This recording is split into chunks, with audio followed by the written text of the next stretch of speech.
अस्सलामुअलैकुम dear students, हम लोग के मैप के जरिए अपने बूलियन एक्सप्रेशन को रिड्यूस करना सीख चुके हैं। देखा जिसमें हमने एसओपी को फोकस किया। अब हम पीओएस की सिंप्लीफिकेशन करना चाह रहे हैं। आप लोगों को ये तो याद है कि एसओपी के अंदर हमारी किसी एक टर्म में तमाम वेरिएबल्स के दरमियान एंडिंग हो रही होती है और डिफरेंट टर्म्स को आपस में कनेक्ट करने के लिए ऑरिंग हो रही होती है। और इसी तरह प्रोडक्ट ऑफ सम में किसी एक टर्म के दरमियान ऑरिंग हो रही होती है और डिफरेंट टर्म्स को आपस में जोड़ने के लिए एंड लॉजिक यूज की जाती है। प्रोडक्ट ऑफ सम में हम उस टर्म को सिलेक्ट करते हैं जिस टर्म की आउटपुट 0 आती है, जैसे कि इस एग्जांपल में दिखाया गया है। जैसे कि इस एग्जांपल में इसकी रिक्वायरमेंट है कि इस बूलियन फंक्शन को सम ऑफ प्रोडक्ट फॉर्म और प्रोडक्ट ऑफ सम फॉर्म में रिप्रेजेंट किया जाए। तो आइए इसको करने की कोशिश करते हैं। 4 वेरिएबल हैं, कितने बॉक्सेस बनेंगे? 3 बॉक्सेस बनेंगे। 2 के मैप बनाए हैं मैंने। एक के मैप होगा एसओपी के लिए और दूसरा के मैप पीओएस के लिए। अब एसओपी में हम देखते हैं, पिछले लेक्चर में आप इंस्ट्रक्शन सी के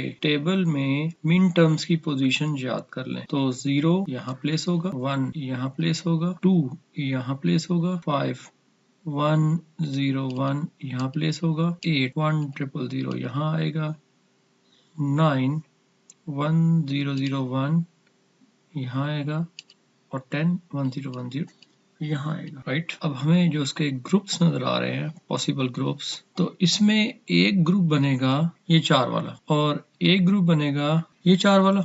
अब बचा ये सिर्फ अकेला 1, तो उसके लिए हम क्या करेंगे, एक और ग्रुप बना लेंगे। अगर आप लोगों को याद हो कि हम यहाँ पर ग्रे कोड लिखा करते थे।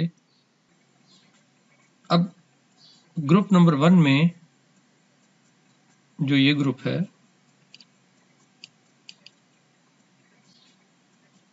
और इधर से ये ग्रुप नंबर 1 4 स्क्वायर्स का ग्रुप है और 4 स्क्वायर्स के ग्रुप में हम पहले क्या देखते हैं कि रोज में वेरिएबल की वैल्यू चेंज हो रही है या नहीं। हम पहले अब रिड्यूस करने के लिए हम पहले क्या देखेंगे कि ए की वैल्यू उस पर्टिकुलर ग्रुप में चेंज हो रही है या नहीं।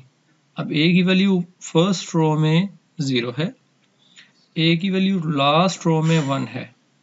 ए तो चेंज हो रहा है इस पर्टिकुलर ग्रुप के लिहाज से। अब चूंकि ये ए हमारा चेंज हो रहा है इसलिए ए तो रिजेक्ट हो गया। बी की वैल्यू फर्स्ट रो में 0 है, लास्ट रो में 0 है, इसलिए बी की जगह आ गया बी बार। ए रिजेक्ट हो गया और बी बार हमने सिलेक्ट कर दिया। इसी तरह फर्स्ट कॉलम में सी की वैल्यू 0 है और सेकंड कॉलम में सी की वैल्यू 0 है, इसलिए सी बार भी हम लिखेंगे। और डी की वैल्यू फर्स्ट कॉलम में 0 है और सेकंड कॉलम में डी की वैल्यू 1 है। फर्स्ट कॉलम में सी की वैल्यू 0 है और सेकंड कॉलम में डी की वैल्यू 1 है, तो डी हो गया रिजेक्ट। अब आते हैं दूसरे ग्रुप की जानिब। दूसरा ग्रुप जो हमने किनारों से बनाया हुआ है, उस ग्रुप में ए की वैल्यू देखते हैं। ए की वैल्यू फर्स्ट रो में ए की वैल्यू फर्स्ट रो में 0 है और लास्ट रो में 1 है, ए तो हो गया रिजेक्ट। बी की वैल्यू फर्स्ट रो में 0 है, लास्ट रो में भी 0 है, तो बी हमने एक्सेप्ट कर लिया। अब इसी तरह सी की वैल्यू फर्स्ट कॉलम में 0 है, लास्ट कॉलम में 1 है, सी रिजेक्ट हो गया। डी की वैल्यू फर्स्ट कॉलम में 0 है और लास्ट कॉलम में भी 0 है, इसलिए हमने डी बार लिख लिया। अब आते हैं आखिरी ग्रुप की तरफ जो कि 2 का ग्रुप है। इस ग्रुप में ए की वैल्यू इस पूरी रो फर्स्ट रो में 0 है, ए की वैल्यू सेकंड रो में भी 0 है, इसलिए हमने ए बार लिख लिया। अब बी की वैल्यू फर्स्ट रो में 0 है, सेकंड रो में भी, और बी की वैल्यू सेकंड रो में 1 है, इसलिए बी रिजेक्ट हो गया। और सी की वैल्यू इस पूरे कॉलम में 0 है, इसलिए हम इसको लिख लेंगे, और डी की वैल्यू जो कि 1 है इसको भी लिख लेंगे। ये हमारा एक्सप्रेशन क्या हो गया, रिड्यूस हो गया। अब पीओएस के लिए हम क्या करेंगे, हम एसओपी की जो टर्म्स जहां पे 1 आ रहा है उनको छोड़ के वहां 0 लिख लेंगे। 1 1 अब 0 बाकी 0 वाली टर्म्स थी, 0 1 0 0 0 0 0 0 और 0। तो अगर मैं इसके जरिए से रिड्यूस करूं तो एक ग्रुप मेरा ये बन गया,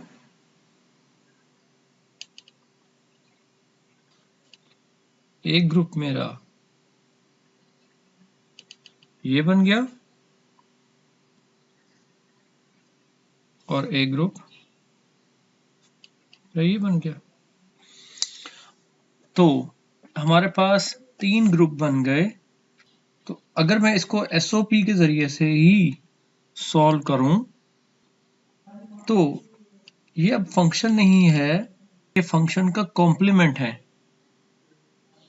ये टर्म फंक्शन के कॉम्प्लीमेंट को रिप्रेजेंट करेंगी, क्योंकि अगर मैं इनको एसओपी से सॉल्व करना चाहता हूं तो यहां पर 1 होना चाहिए, तो 1 लाने के लिए मुझे फंक्शन का कॉम्प्लीमेंट लेना पड़ेगा। लिहाजा मैं अब इन टर्म्स को अगर सॉल्व करके देखूं तो इस पूरे कॉलम में, चूंकि इस पूरे कॉलम में ए और बी की वैल्यू डिफरेंट रोज की वजह से चेंज हो रही है, इसलिए ए और बी तो रिजेक्ट हो गए और अब क्या आ जाएगा सी एंड डी। उसके बाद इस पूरी रो में सी और डी की वैल्यू डिफरेंट कॉलम्स की वजह से चेंज हो रही है, इसलिए सी और डी रिजेक्ट हो जाएंगे और क्या आ जाएगा ए एंड बी। इसी तरह इस ग्रुप में ए की वैल्यू 0 है और 1 है, ए हम रिजेक्ट कर देंगे। बी की वैल्यू 1 और 1, इसका मतलब बी को हम एक्सेप्ट कर लेंगे। अब सी की वैल्यू इस कॉलम में 0 है, इस कॉलम में 1 है, सी रिजेक्ट हो गया। और डी की वैल्यू यहां पर भी 0 है और यहां पर भी 0 है, तो डी बार एक्सेप्ट हो गया। आप लोग ये सोच रहे होंगे कि हम तो प्रोडक्ट ऑफ सम्स को रिप्रेजेंट करना चाह रहे थे, यहां फिर सम ऑफ प्रोडक्ट आ गया। लेकिन एक चीज आप गौर करें, ये हमारा कॉम्प्लीमेंटेड फंक्शन है। अगर इसका दोबारा से कॉम्प्लीमेंट ले लिया जाए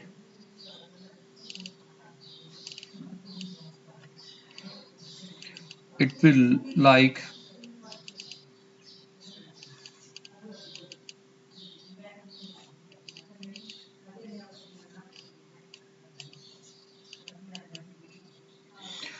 f double bar is again producing simple function। De Morgan law के तहत सी बार और D bar and A bar और B bar and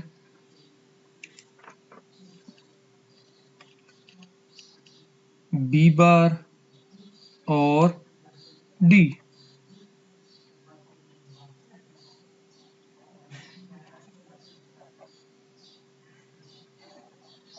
So this is our sum of product form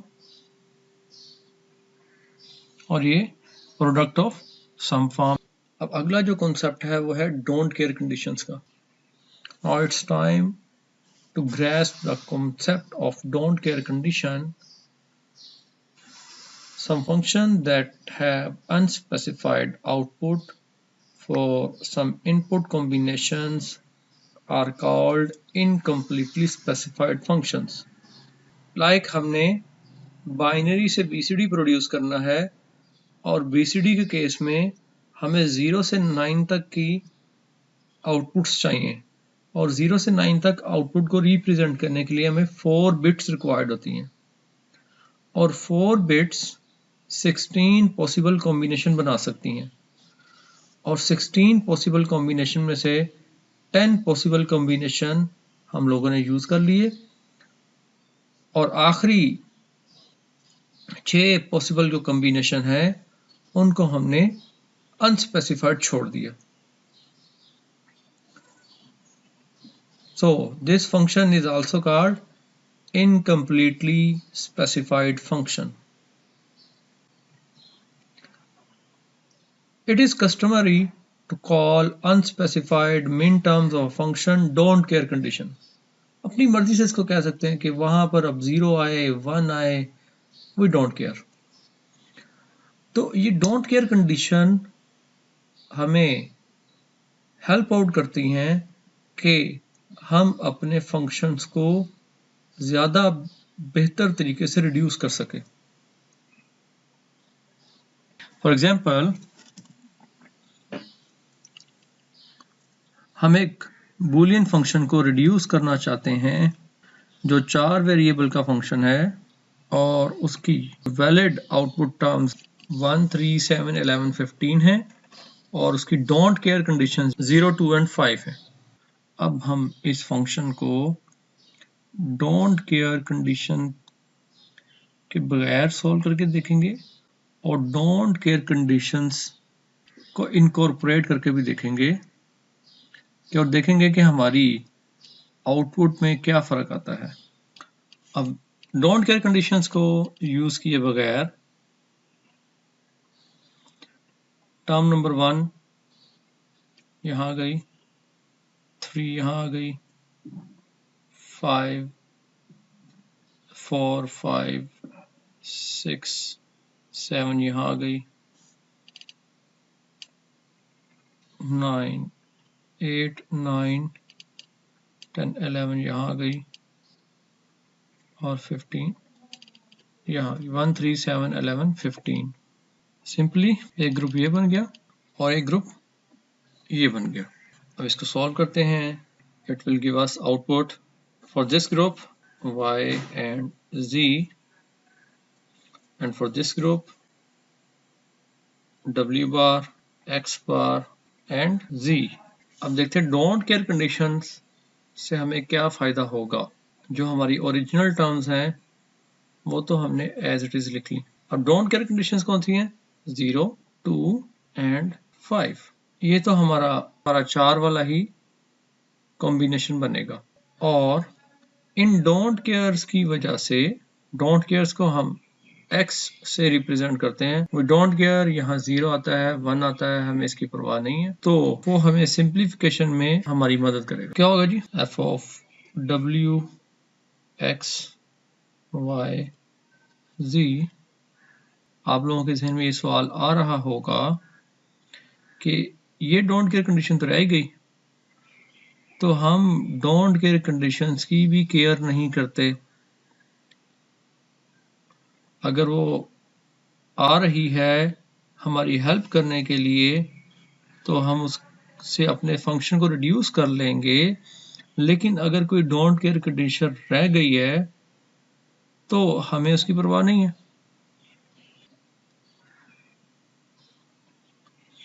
तो इस केस में देखेंगे कि क्या चीज़ चेंज नहीं हो रही. अगेन वही y एंड z और फिर इस रो के केस में w बार एंड x बार. अब आप लोगों को नजर आ गया कि यहाँ पर z एक एक्स्ट्रा लिटरल के तौर पर आ रहा है और डोंट केयर को यूज करने से z रिड्यूस हो गया.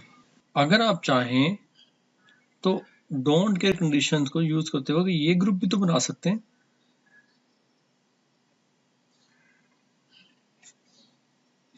अगर ये ग्रुप बनेगा, इसको हम नहीं बनाएंगे फिर तो हमारा ये फंक्शन क्या बनेगा? yz और इस केस में w बार, x रिजेक्ट हो जाएगा फिर अगर ये ग्रुप बनता है, एंड z क्योंकि वैल्यू सेम है. तो डिपेंड करता है कि आपका पॉइंट ऑफ व्यू क्या है, आप किस तरह से लेके चलते हैं. दोनों वैलिड हैं, लेकिन अगर सेकंड वाले में देखा जाए तो इसमें वेरिएबल सिर्फ 3 रह गए हैं, इसमें चारों वेरिएबल यूज हो रहे हैं. इस केस में ये सिंप्लीफिकेशन इससे ज़्यादा ऑप्टिमाइज्ड है। अब हम के मैप के टॉपिक को कंक्लूड करते हैं। आपको प्रैक्टिस के लिए इंस्ट्रक्शन ये है कि चैप्टर नंबर 3 की एक्सरसाइज करें। इसकी जो प्रॉब्लम्स आती हैं ईमेल के जरिए आप मुझसे रब्ता कर सकते हैं। अपनी क्यूरीज लाजमी भेजिएगा। तब तक के लिए अपना ख्याल रखिए। अल्लाह हाफिज।